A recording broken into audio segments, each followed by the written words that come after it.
Be my cherry pie, cool drink of water, something. Tastes so good, make a grown man cry. Sweet cherry pie. Yep.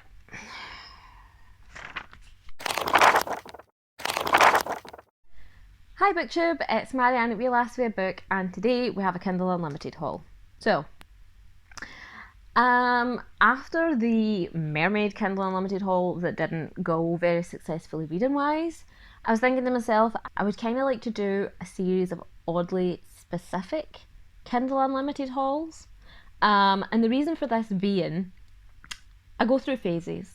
So last year there was this period in time where I exclusively read non-fiction books about cephalopods, so like octopuses, squid, that sort of thing.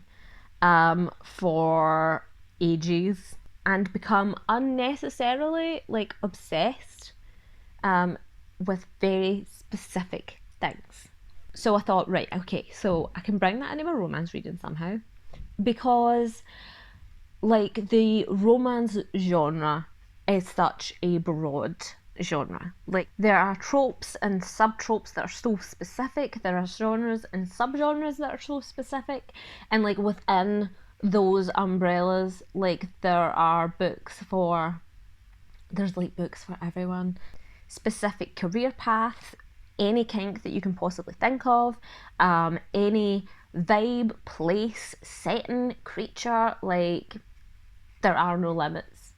There are niches within niches within niches. And I thought, how will I ease myself in gently to this?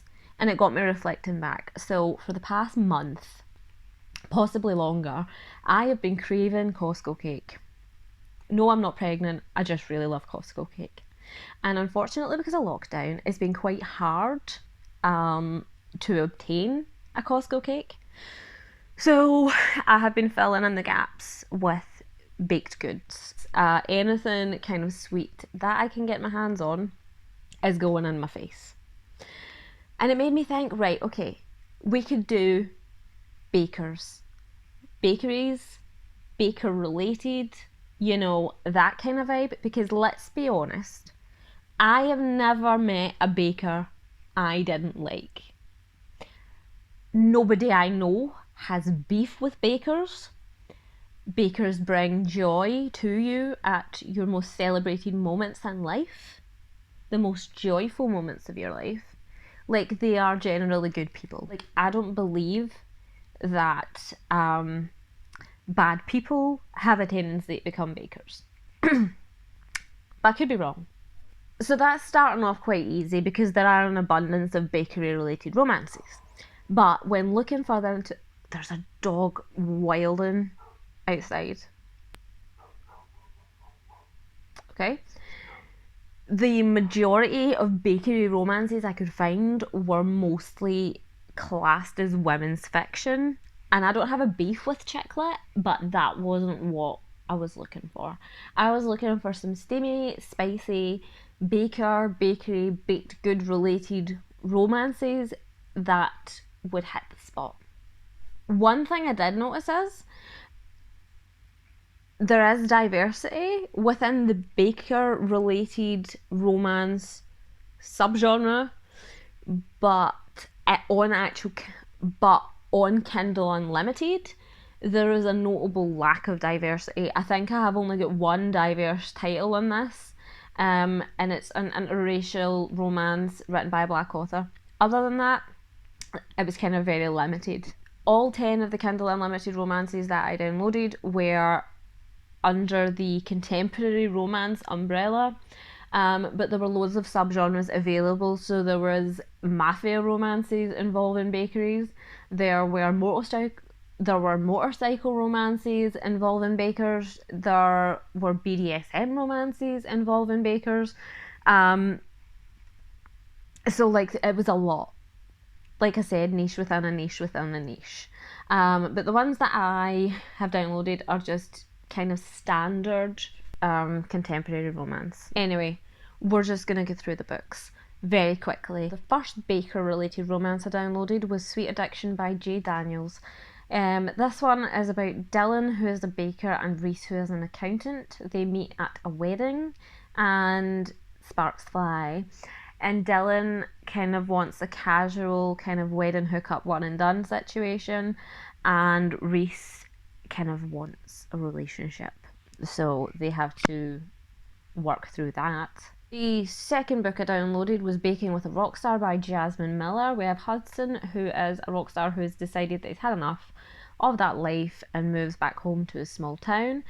And we have Charlie, who has also moved into this small town and has opened up a bakery. She's a single mum. The two of them meet. She is heartbroken from her separation, and they meet and fall in love. Then we have Make It Sweet by Kristen Callahan. We have Emma, who is an actress. Her character's just been killed off and she is gutted. So she moves back home to her kind of small town. And we have Lucian, who's an ex-hockey player or an ex-football player. I'm sure it's hockey. And he is this kind of grumpy, reclusive hero, but he begins to kind of tempt her with baked goods. I am 100% down with a hero that wants to give me cake. The next one is Master Baker by Peppa Grant. This one is about Grady and Annika. So Grady is a baker and Annika is Grady's ex-best friend. Annika went away and joined the military, and she was with the military for 10 years, and then she's moved back home. But she opens a rival bakery. So we have Grady's bakery and Annika's bakery. Grady's had feelings for Annika for a long, long time. And then he has to kind of decide, right, is this worth it? Do I want the bakery to succeed in this rivalry, or do I want the love that Annika can give me? So that is Grady's choice.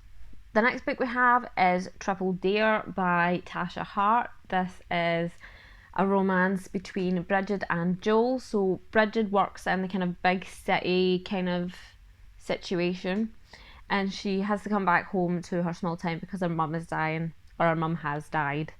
And she meets Joel, who is helping with the arrangements for funerals and tying things up and all that sort of thing, and they start to fall for each other. Unfortunately, Bridget kind of wants to go back to the big city life, but Joel is quite happy where he is in this kind of small town. So they'll have to try and decide if they're going to make the relationship work. Are they going to stay in the small town? Are they going to move to the big city? Are they going to have a long distance thing? I don't know, but we'll find out. The sixth book I have is A Little Like Romeo by Emily Childs.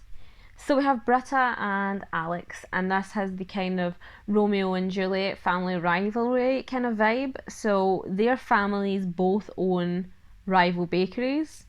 So they end up having this kind of secret friendship, which then kind of blossoms into a romance. Then we have Take a Number by Amy Dawes. This one is about Nora and Dean. So Nora owns or is open in a bakery, and Dean is an investor for the business, and they decide to start fake dating. So Nora needs a date for a family member's party, and all of Dean's sort of friend group are all getting together and married and all that sort of thing, and he's the only one left. So it's a mutually beneficial fake dating situation. And as most fake dating relationships within fiction go, I'm assuming that they're going to fall in love and have a happily ever after, so looking forward to that. The eighth book that I got on Kindle Unlimited was The Sweetest Fix by Tessa Bailey. We have Reese and Leo. So Reese is a professional dancer, and she gets this audition with a super famous choreographer, but she misses it. And she has to try and figure out a way to get in front of this guy and speak to him and show him that she's got what it takes. And she ends up kind of befriending his brother, Leo, who is a baker. And she ends up kind of falling in love with him, but then it's the internal conflict where she's been lying to Leo because she's been using him to get to his brother, but then she's actually going to have to own up and tell him look, I've been lying, but I love you, and see if he takes it. The next book I downloaded was Only With Me by Kelly Elliott, and this one is about Gabby and Nick. So Nick is part of like a SWAT team, I think, and Gabby is a baker, and they fall in love, but Nick's family is Greek and Gabby's family is Italian, so his family want him to settle down with a Greek girl, but obviously he loves Gabby, so again, like our Romeo and Juliet situation from before, we have the family throwing the romance into turmoil, but hopefully, unlike Romeo and Juliet, love will prevail. The 10th book I had to download because it came from a series that involved titles such as His Banana. And I mean, that had me curious from the get-go. We have this guy, William, who I believe is a businessman, and he walks into Haley's bakery and he buys a cherry pie. Warrant could never. And leaves a business card. So she's a 25-year-old virgin, which I mean, who cares? But like, her friends are proper taking the piss about it, and I don't know if he's like offered to take her virginity or if he's offered to buy it. I don't know what's worse, the stranger just offering, or like how would the stranger know for a start that she was a virgin? I mean, it did say in the synopsis that her bakery was kind of failing and was ready to go out of business. So I'm assuming the offer to buy it is down to the fact that she needs money to keep her bakery afloat. But yeah, it's the titles in the series that really caught my attention, and I think when I've read this, depending on my feelings, I'm gonna have to go and read His Banana simply for the title, because if ever there was phallic symbolism, that's it. That's it. I'm gonna read some of these in the last week of the month, hopefully, and then into April. And hopefully they'll be quite good. Hopefully they will fill the gaping hole that Costco has left in my life until I can bestow upon myself the gift of a cake. So stay safe, happy reading, and I'll speak to you later. Bye. Oh my god, my back. Jesus Christ. This chair.